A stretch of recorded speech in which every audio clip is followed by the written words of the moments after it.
Welcome to the Making of YOR, a podcast where we turn ideas into game mechanics for our upcoming tabletop RPG, YOR.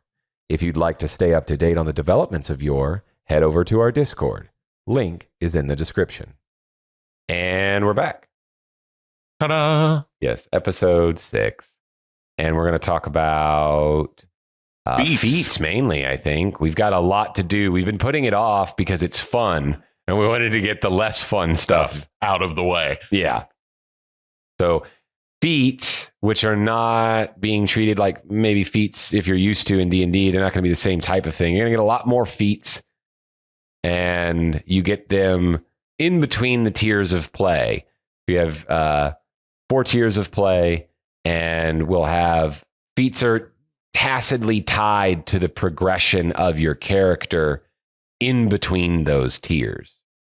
I don't know that we've landed on a specific number of feats you'll get between each tier. Not really. I've sort of been thinking 5, but that's not a hard and fast number yet. Yeah, I think it'll all come down to how many we come up with and how good they are as to how many you should be. And, you know, if we come up with enough and enough good ones, then it'll, you know, we'll limit maybe the really good feats by saying you can only take it if it has a stat implication.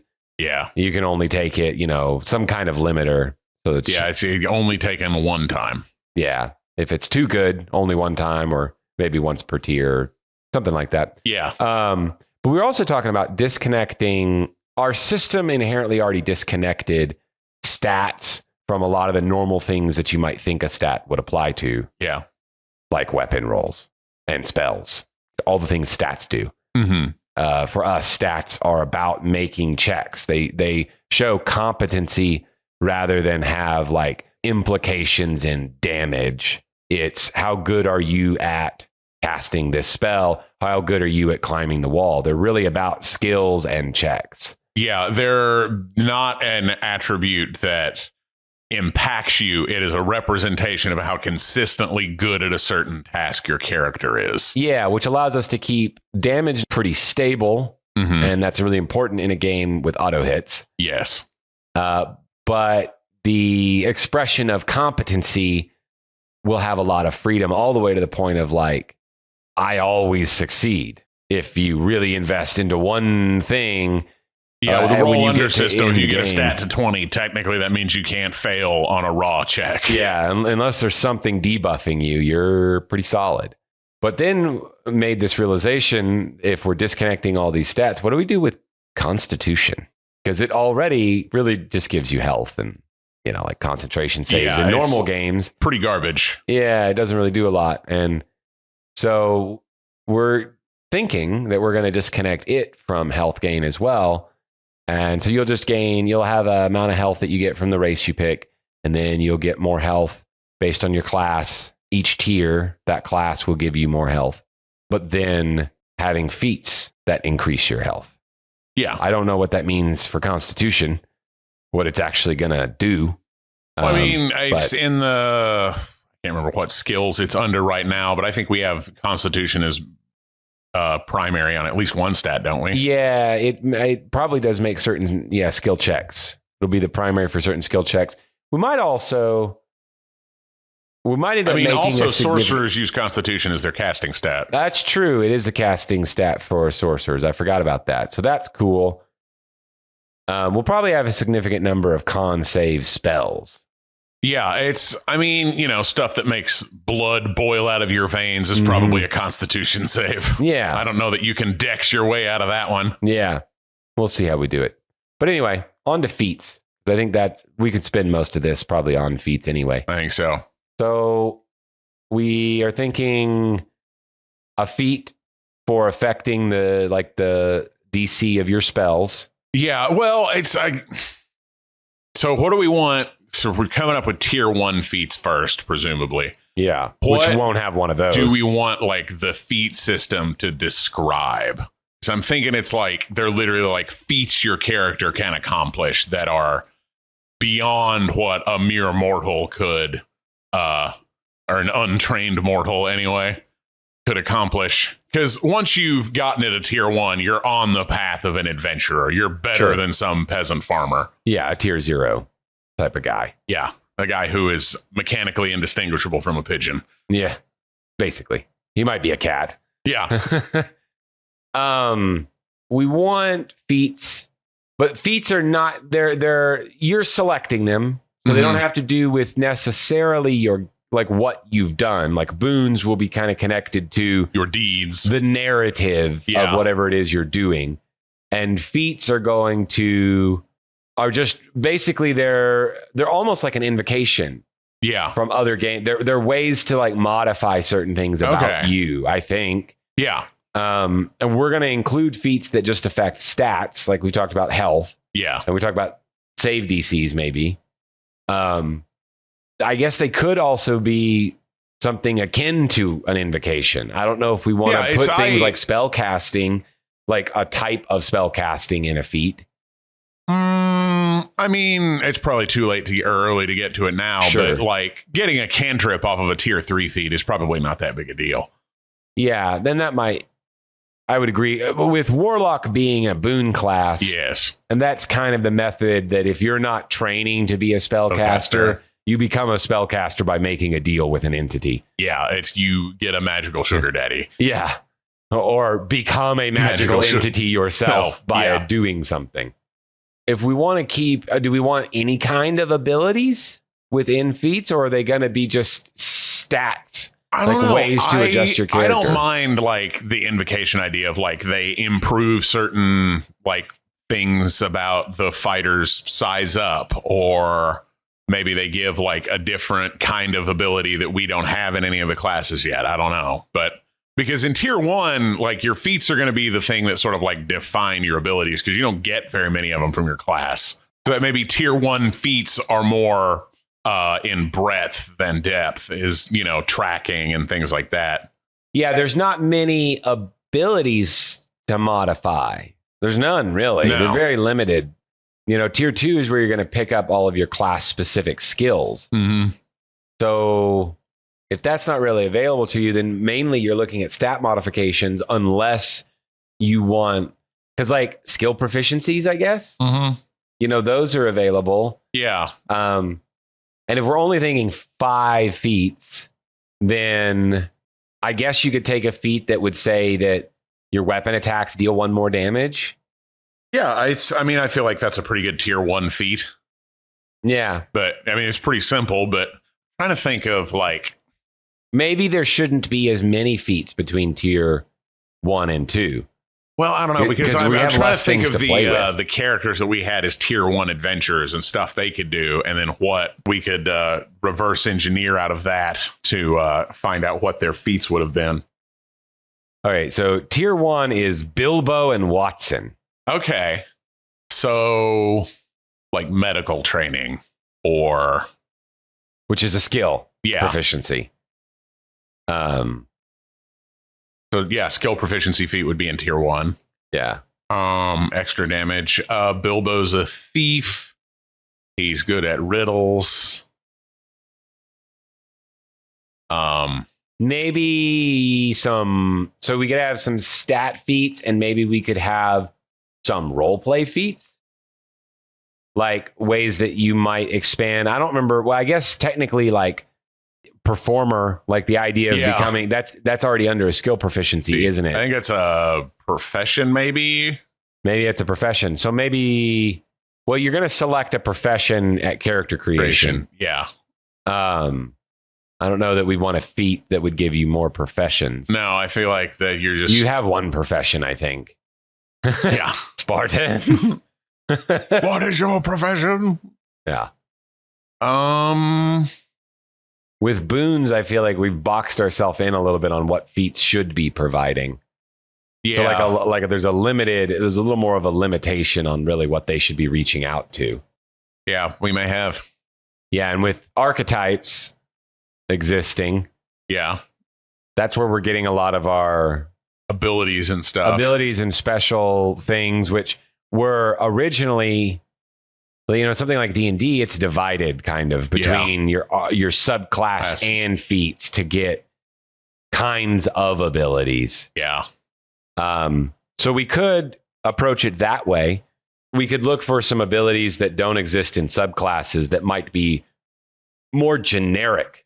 That like I'm thinking like anyone could teamwork take. stuff, maybe like maybe a chef feat or like a stuff that'd be good in downtime. Yeah, that's kind of, I mean, chef might already fall under a profession that we have, but I was thinking too, maybe things that, like I said, role play, but essentially not necessarily role play, but out of combat feats. Yeah, it's because we need not just stuff for combat, we need stuff for social encounters and exploration encounters and downtime encounters. Okay, then for tier 1 feats, let's say our combat feats are going to be just base stat modifiers. Like you can get +1s, plus stuff, something. Yeah, that's it. It's just going to be that. And then we can have some feats that maybe have more flavor, but they're non-combat feats. Okay, so like a gambler feat that lets you win more money when you're trying to do gambling downtime activities. Okay. Makes it easier for you to pick up people who are cheating. What about like a well-connected feat? You just know somebody in basically every town you go to. I like that. I like that because that feels, I don't know that we've given a subclass to that. Maybe we should even approach it through archetypes, or what do you call it? I don't know. Like the things that you would expect to be in a role-playing game that we haven't put in it yet. Oh, yeah. The like tropes. Tropes that would normally exist in a role-playing game that we're not right now. A guy. Yeah, that we're not right now encapsulating. Yeah, so like archetype. I know a guy. You know a guy in basically every town. He may not like you, but you know somebody that you can talk to. Okay, I like that. So that lets you inject story stuff into it. Yes. So we'll put in a few feats for base stat stuff, and then let's focus on, at least in tier 1. Fine. Tier 2 will probably have some of that too, in improved, cooler versions of it that start to become like mechanically valuable. Like it really. But tier 1 feats, I like the story hook. Yeah, like you're fleshing out maybe a little bit of the type of guy you are, or type of gal you are, like the type of lizard you are. Yeah. The type of mechanical monstrosity you are. The type of plant person you are. Do you like it in the sun? Or are you a fun guy? Are you a fun guy? Oh my gosh. We're not funny. I'm hilarious. Okay. So flavor feats. I like that I know a guy one. I like the gambler feat. Yes. False identity. Yeah, it looks like we're going to take a lot of stuff from the rogue. Well, I think rogue is going to want a lot of these because I think it's easier to like say you do something if you have explicit mechanical permission. Yes, it is, isn't it? So we got, I know a guy, like +1 to weapon damage rolls, +1 to spell damage rolls. Yeah. And how many hit points is good? Say 3 or 5. Yeah, so I was thinking about that, and I think it depends on how many times we're going to let someone take the feat. I mean, just once per tier. Just once per tier? Still feels like probably 3. Mm. But it's going to be 12 extra hit points. Yeah. Over the course of it. Well, then again, if con's not going to be related to it, unless we end up adjusting class hit points to accommodate the fact that con's missing. I'd say do 5 just so we don't have the same 3 hit points that 3-5 did. Okay. So, well, we also have to remember hit points in arguability have a lot more value in our game. Yeah. Because 1, they auto regen after combat's over, and you have a lower normal maximum. Yeah, but we also just cut out a bunch from con, and this is a feat that you're taking. Well, the only reason I say that is we might want to add more to classes. Yeah.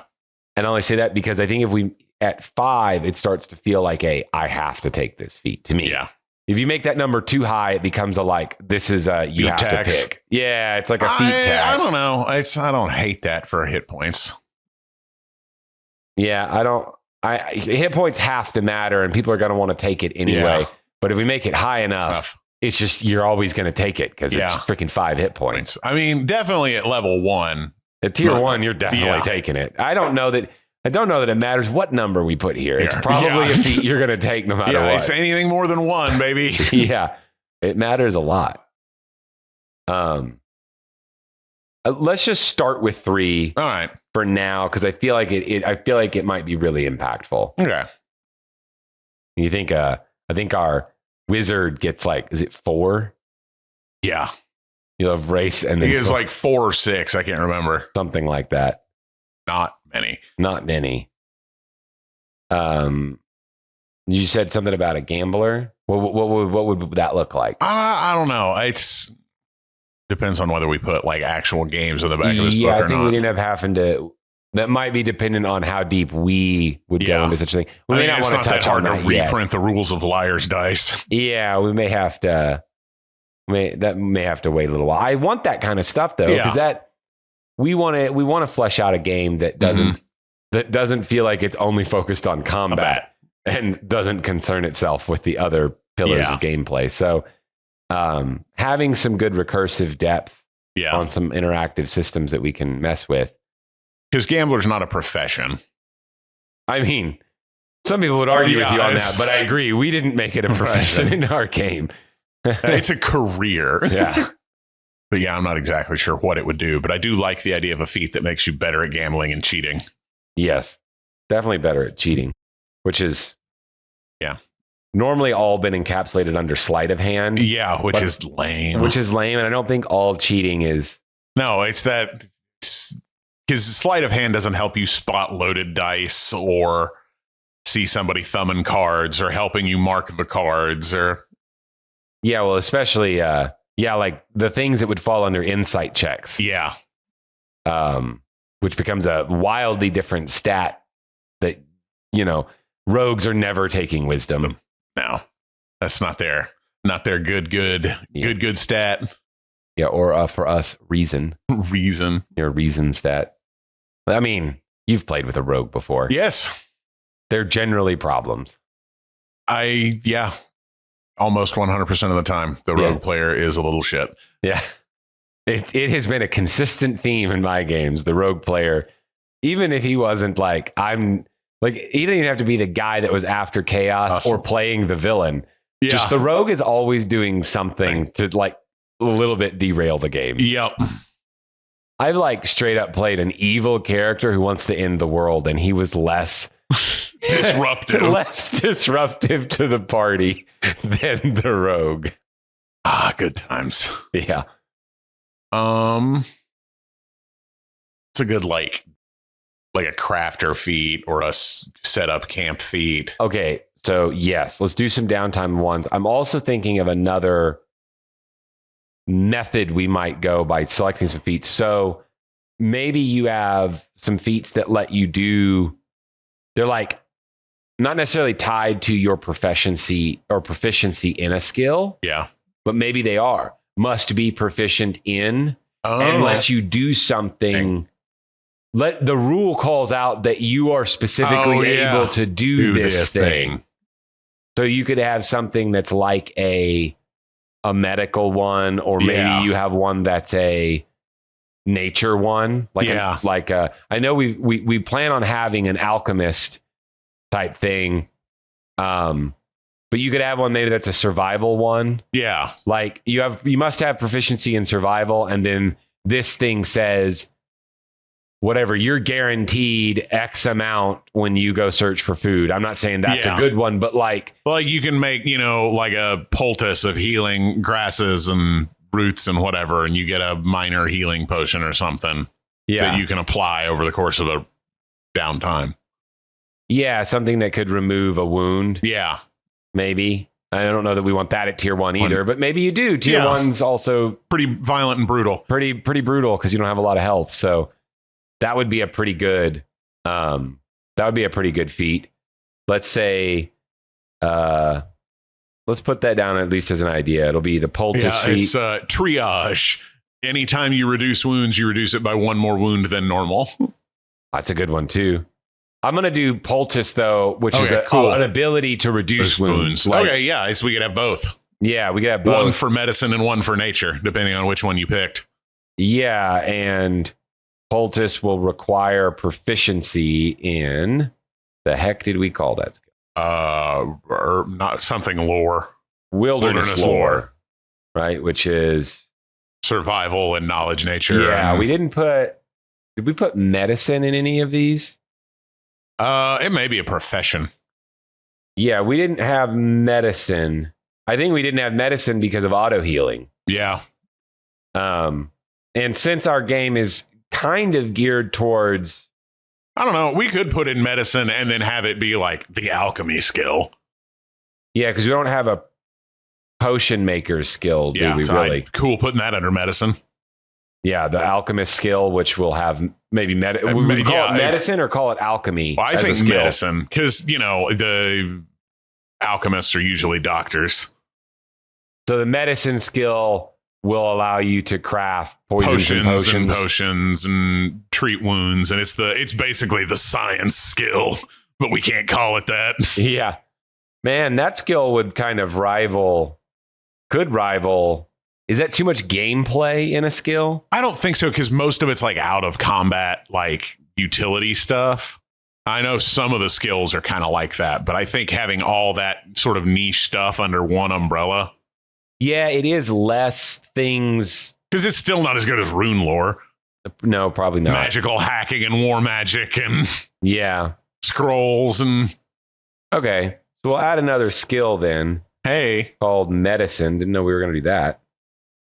And medicine will be a primary reason. Primary reason, secondary constitution. Yes, I think it is. Maybe you learn by experimenting. Yeah, you experiment on yourself. You got to have a reasonably decent tolerance for blood. Or should it be a reason memory? I don't know. Memory's already a primary on a lot. I think probably reason constitution. Yeah. Okay. So reason constitution check. And it is for making potions and poisons. And of course, surgery. So to probably be good at making potions and poisons, then you'll need wilderness lore and medicine so that you can find the stuff and then use it. Yeah. Or at least pay somebody who's proficient in wilderness lore. We have knowledge nature, which is identify what things are. Yeah. If you're a one-stop shop for alchemical supplies, you probably have wilderness lore. Oh, what's interesting is we have wilderness lore is also reason and fortitude, which we didn't have constitution. So they'll have the same stat overlap. Hey. Well, there's a pretty blatant build. So Poultice will just require the medicine's proficiency. I think Poultice requires knowledge or wilderness lore. I think Triage requires medicine. Okay. And Poultice will remove a wound. A wound. Or should Poultice not remove a wound, but if you maybe it removes the effect of the wound, the negative of the wound. Ignore the negative effects. Yeah. It doesn't remove them because you're not really healing. So if you get hit again, you're still one wound down on the course of how close to death you are. Yes. It's just that you can ignore the effects. Yeah, you could ignore the negative effects. Yeah. You're not really fixing the problem. You're just giving them a Band-Aid. It's like you gave them some opium. Yeah, here, smoke this and drink that. You'll feel better. It'll fix me? I didn't say that. No, it won't fix you. You just will feel things. Take these. Your stitches will tear, but they'll make you be able to fight through the pain. The John Wick doctor. We'll clarify this later, but I put Poultice, ignore the negative effects of wounds until long rest. Perfect. It may not be wounds, plural. Well, it may only apply to you reduce it by one instead of wholesale ignore. We'll come up with how good we need that to be. Yeah. And then Triage, whenever you take a long rest, you reduce your number of wounds by 2 instead of 1. Is that what we have right now? A long rest will reduce your wound by 1? We don't have a long rest, but I think it's just 1 right now. I didn't know if we had if wounds required some kind of medical attention or... I think they go down by 1 per long rest, but I don't remember. I don't know. Maybe this is the skill you need. Yeah, in a wound section, I don't think we've dealt with it yet. Of like, right here in my wounds section, I don't have. We didn't define any way of getting rid of them yet. Oh, they just permanent. We knew there would be a way, but we didn't know what it was. Write it All down. Right, yeah, because 1 wound is supposed to give you a debuff from our debuff table, which we still haven't made. 2 wounds will set your max hurt health points to half. Yeah. And then when you would have 2 wounds, or when you have 2 wounds and would acquire a third, make a fortitude check to avoid acquiring a mortal wound. Yeah. That's where fortitude's going to matter. Yeah. I can dump fortitude. I don't need that until you're about to fucking die. And then, oh, you just died. It's like, I hope your character has a lot of twin siblings. No fortitude, make an extra character. That's the under 10 rule. If your fortitude is not of sufficient quality, come to the table with extra characters. Yeah. Okay. So triage, triage might let you reduce. I don't know if it would be too strong to reduce the whole party. That'd be a lot of. I think just one person. Yeah. If everyone's reducing their wound by 1, then that really would reduce the value of triage at every rest. But if triage is letting you reduce a wound and there isn't another method aside from spending money, then it starts to look really good. Yeah, maybe triage is the way you do it for free. Yeah. So would triage let you reduce by 1? Yeah. But is it multiple people? Probably, but I don't know how many. It's either one person or people equal to your tier. I don't know which one. I like that. Do you make a check? When would you make the check? Do you make the check during downtime? Yeah. Or does it auto succeed? Ooh, maybe the check relates to how many you can remove. Yeah. Maybe you make a check during downtime to see how many you can only remove. You may just be able to only make the check 1 time per downtime, and anybody you fail it on doesn't get fixed. Yeah, something like that. You can make the check on each person, but if you fail it, then they don't. Yeah, you can't make it again until tomorrow. Yeah. Okay. We might have to work out the wordiness of that, but. Yeah, make a check to reduce the number of wounds by 1 at the end of a downtime. This check can only be made once per character. Tell you what, that really makes your medicine-y, like whoever's building that direction or wanted to be, like your alchemist, who's probably going to be the guy who can gain other benefit from medicine proficiency. Going to make that guy really valuable if he's the guy that, especially at early levels. Yeah. Because it's not like you have an infinite amount of like other resources. Yeah, you got to hope that you either had a mystic in your party that had the reduced wound orison, or because that's going to probably require. And you're not going to get any orisons until tier 2. Yeah. So at tier 1, you don't really have like magical means for fixing. Yeah, you're kind of hosed trying to make enough healing potions to get by. Yeah. Which tracks. There's not a lot of magic healing in Lord of the Rings. Yeah, your early tier stuff, you probably can't afford the potions that remove a wound. Yeah. Or you can, just not many of them. Yeah, it's expensive. Don't get hurt too much. It's hard on the pocketbook. Yeah.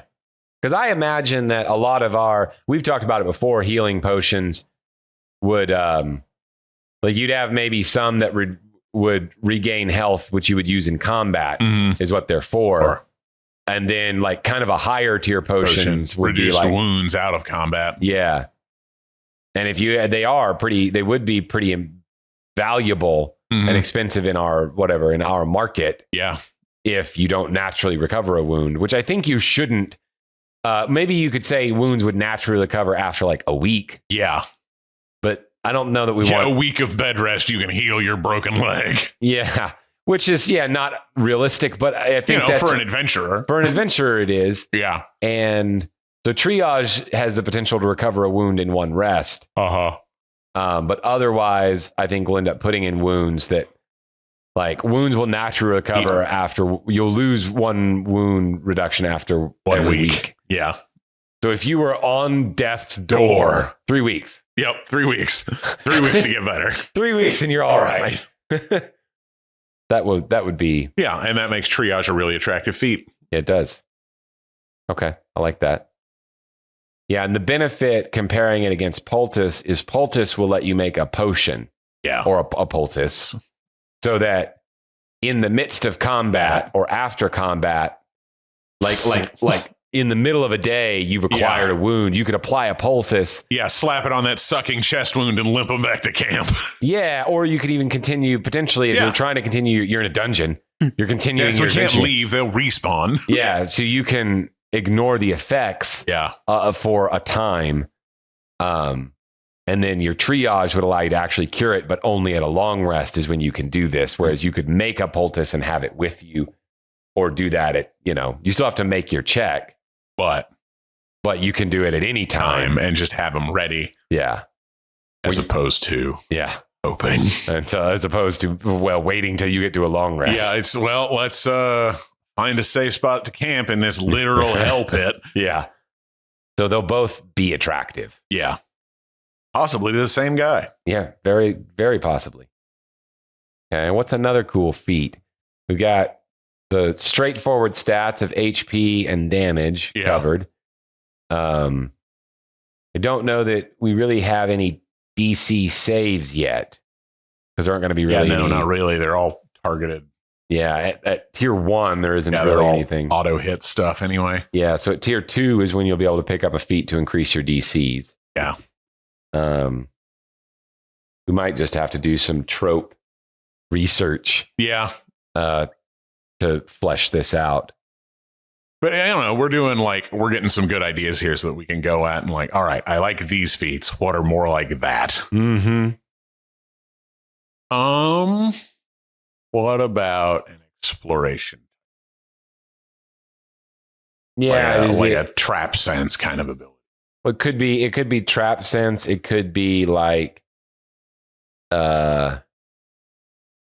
maybe someone. I think some of this could relate to what our exploration mechanics end up being. Yeah, because if our exploration mechanics are built in, which we might, but if they're built in a method that's almost like I don't know that it's going to be a hex crawl, but something akin to that,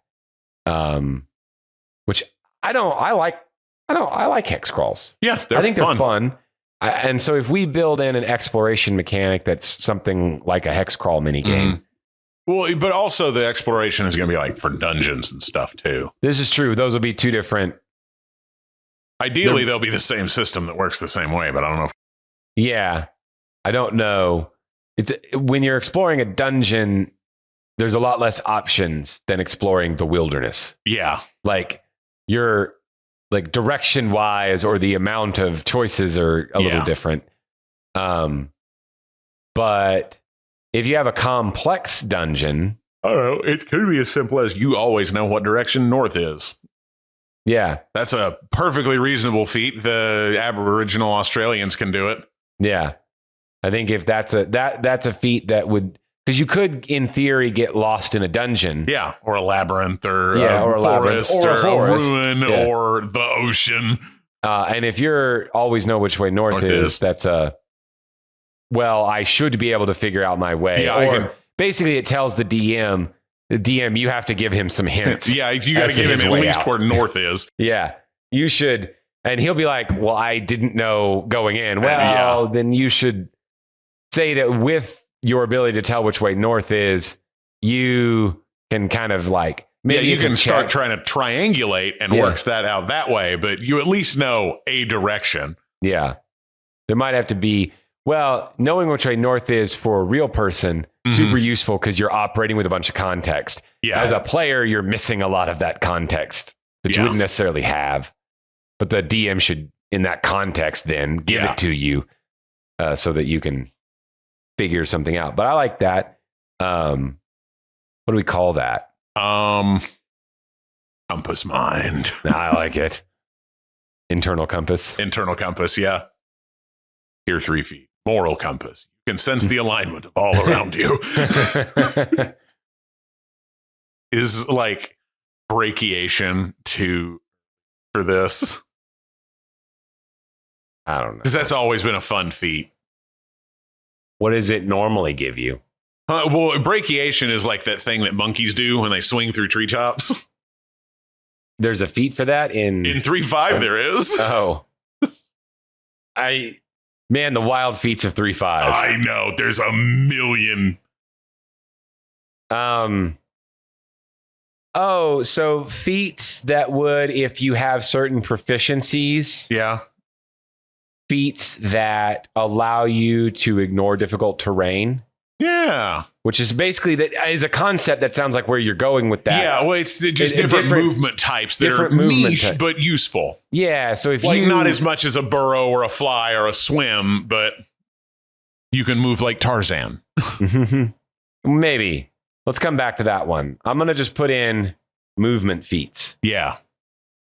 Because I think we might need to work out where other ways, because a lot of times you would find that kind of thing on a class. Or a subclass, I'm sorry. A subclass. And I don't know. We haven't built out our archetypes completely. Yeah. I don't think tree swinging will be. Probably not. Probably not. I don't remember making Tarzan the archetype for any class anyway. No, I don't think it is. But that movement feats might be multiple things associated with different skills. Yeah. So that's interesting. I like that. I had just had an idea right as you'd said. Oh, bother. Brachiation. Talking about exploration feats. And I'm close. I was thinking of... We were talking about internal compass. Yeah, so I'd had something and it spawned off of... like, I had like I was thinking, what would you have, like a sense of value of things, like a market sense? Yeah. And then I was like, I went somewhere with that. Like an appraise? Something like that, maybe. Sense value. Sense value. But something spawned off of that I thought was interesting. But something like appraise, I don't know did we build a... I think we didn't build a profession. I think there's a guild that. artisan that is like a merchant or something. Yeah, we didn't build. I don't know that we have a background or a profession that has appraiser. Let's see. Yeah, I think probably all of them. Yeah. So merchant probably might have that. I don't know. Appraiser would be an interesting idea, though, because it would be more of a blanket thing. Yeah. Like a lot of times, let's think of like real life. Appraisers. There are specialized appraisers, but there's also major certifications for general appraisal. Yeah, well, also in a world where you can go into town and sell literally any longsword for 10 gold pieces. Yeah. Clearly there's some standardization of value. Yeah. I don't know if that's a good thing that we would want, but I've never, something I've always thought was, and I know it's just a fantasy game economy. Yeah. But like, and it's a lot of times it's weighty for a DM to deal with all that players collecting junk. Yeah, I have 437 goblin scimitars. What will you give me for them? The book says you'll give me 478 gold. Yeah. So I don't know.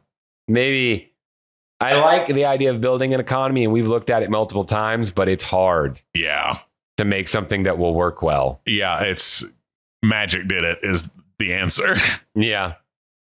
And they did it okay, but there's still problems with how their economy works, especially when you get into like higher level items. Yeah. The god of commerce keeps things stable under penalty of violent death. Yeah. Same rules as always. Why is it weird? Because a wizard did it. Because a wizard did it. Which for this game, I'm pretty sure is canon. Yeah, I'm looking at the skills to try and think of what would maybe be some good feats that would require a certain skill. Okay. Scribe, scroll, something like that. Because we have wilderness lore. Or, I mean, we have rune lore. It's a magical lockpicker. Rune lore proficiency required, so you can break into magic locks. You may not be able to make them, but you can get into them. Okay. Which is almost like a disenchanter in some ways. Something like that, but like very specifically, like, you know, I'm thinking that breaking into magical security systems in this game needs to be like hacking was in the Star Wars game. Yeah, I agree with that. Like, we need that like extra level of like. Do we want that under rune lore, or do we want it under both like you have to have subterfuge and rune lore? Or finesse is lockpicking, so finesse and rune lore. I don't know. That's a tier 2 feat then. Do you need both? I don't know that you need both. I'm just trying to think of like maybe. Well, I guess if. I don't know. You probably just need rune lore because not everything's going to be like an actual physical there lock. There won't necessarily be a physical lock. Yeah. But you might have a physical lock that has an arcane lock on it, in which case you need both. You need both, but the specialist, the one guy comes to deal with the magic on it. Yeah. And then the other guy comes in to actually physically pick the lock. Yeah. Okay. It's like, all right, it's not going to melt you. You can pick it at your leisure. So, yeah, so a guy with finesse proficiency can just pick a lock. Yeah, rune hacker. But the rune lore guy has to have rune lore proficiency and then also the feat. Yes. And then he can attempt to disable the magical lock. Array, whatever, yeah. I like it. Yeah, rune hacker. We talked about scroll creation. Is that require the profession? Do we have a profession associated with that was going to be required to try and do it? Or should that be a feat? We haven't even talked about what all scrolls might have on them. Yeah, right. So, I mean, obviously scrolls have the potential to be really big in our game. Yeah. Way more valuable than they are in a lot of games because you have to generate resource to cast something. Yeah. And being able to make a scroll would let you cast something on turn one. Yeah. So they have the potential for a lot of value. Yeah, I'm not sure. It's because just letting them put spells on it. Yeah, I agree. Especially at tier 1 when they only have cantrips. Yeah. What about a language feat? Oh, yeah. Learn a language. That seems like something you might do. Yeah. It's one of those like hidden value feats. It might be really good. It may not. But, you know, in the right circumstance. Yeah. I don't know that we have plans to make a lot of like magical methods for knowing languages. Probably maybe reading. Yeah, probably magic items do languages. Yeah, maybe magic items do languages. Or you might have a spell like that would babblefish. Yeah, or we might have a spell that would let you read text but not speak a language. I don't know. But yeah, I think feat learn a language is a good one. What do you think? Learn a language or like a pigeon feat, where like you can half-ass your way through any language after a few days? You mean both? Like, I mean, two separate either feats, one or two. Yeah, it could be learn a language or maybe like a polyglot kind of feat, something where like maybe you can't communicate very well, but you can sort of make yourself maybe known. There's like a learn sign language. Well, I imagine that's probably under learn language. But I'm thinking like, you know, I can go to South Africa and... Well, not sign language. I'm sorry. Learn like a mime type thing. Like you could... Oh, yeah. Like a way charades. to express you, like charades. Like a way that you're decent at expressing yourself. Well, pigeon is like, I think, the word for some... It's probably an easier to learn thing, but... So like, I always imagined common is like a pigeon language. Yes, but that would... I understand where you're going with the idea of a feat and its usefulness. Yeah. But that would be hard to make a feat that would allow for you to pigeon any language. Well, I mean, you know, it takes you 1d6 weeks to become familiar enough to make yourself known. Okay. Yeah. Because I'm like thinking of like, you know, if you're the only person, you have to figure out how it takes you 2d6 days to figure out enough to make yourself known. Yeah. Something like that. Just so that you can take this feat and your DM can drop you somewhere and you can sort of halfway talk to people. I don't know what it's going to be called. I put language savant. Perfect. That seems okay. What do we think that's going to require a skill proficiency? General knowledge. Yeah, We have general the- knowledge proficiency. Yeah. 100% requires general knowledge proficiency. Yeah, because we do have just a knowledge proficiency. That seems right. Yep. Got to be used for something. You want all the like dumb, I'm kind of good at a bunch of stuff, better have general knowledge as a skill. Yeah. We do the same thing for learn a language, requires knowledge. Yeah. Well, no, probably not that one, because you could learn one a bunch of different ways. Yeah. But the language savant. Yeah, if you want to be able to pick a bunch of them up relatively quickly and be conversant, at least at a minimum level, you got to know a bunch of random crap already. Yeah. I like that. Alrighty. Well, I think that's a good place to end it for this All right, one. so we got combat feats, social feats, downtime feats, exploration feats. Yeah, we will build out more probably movement. Well, I think we've got feats. an example of every one, right? Yeah, because we got an example from the 4 pillars Yeah. all present here. Okay, cool. Perfect. We'll come up with some more downtime and some more, definitely more exploration. And we've got like 4 currently that we've come up with for social Perfect. and 3 for combat. All right. So, we'll come up with a few more social, but we've got some good social ones already. I figure if we can get to like, maybe 25 feats once we bend it out for like, Yeah. at That least should for be tier 1. sufficient for beta testing. Yeah, that'll be a good, grouping of stuff to pick from. Alrighty, cool. Well, catch you guys next time. See you on the flip side.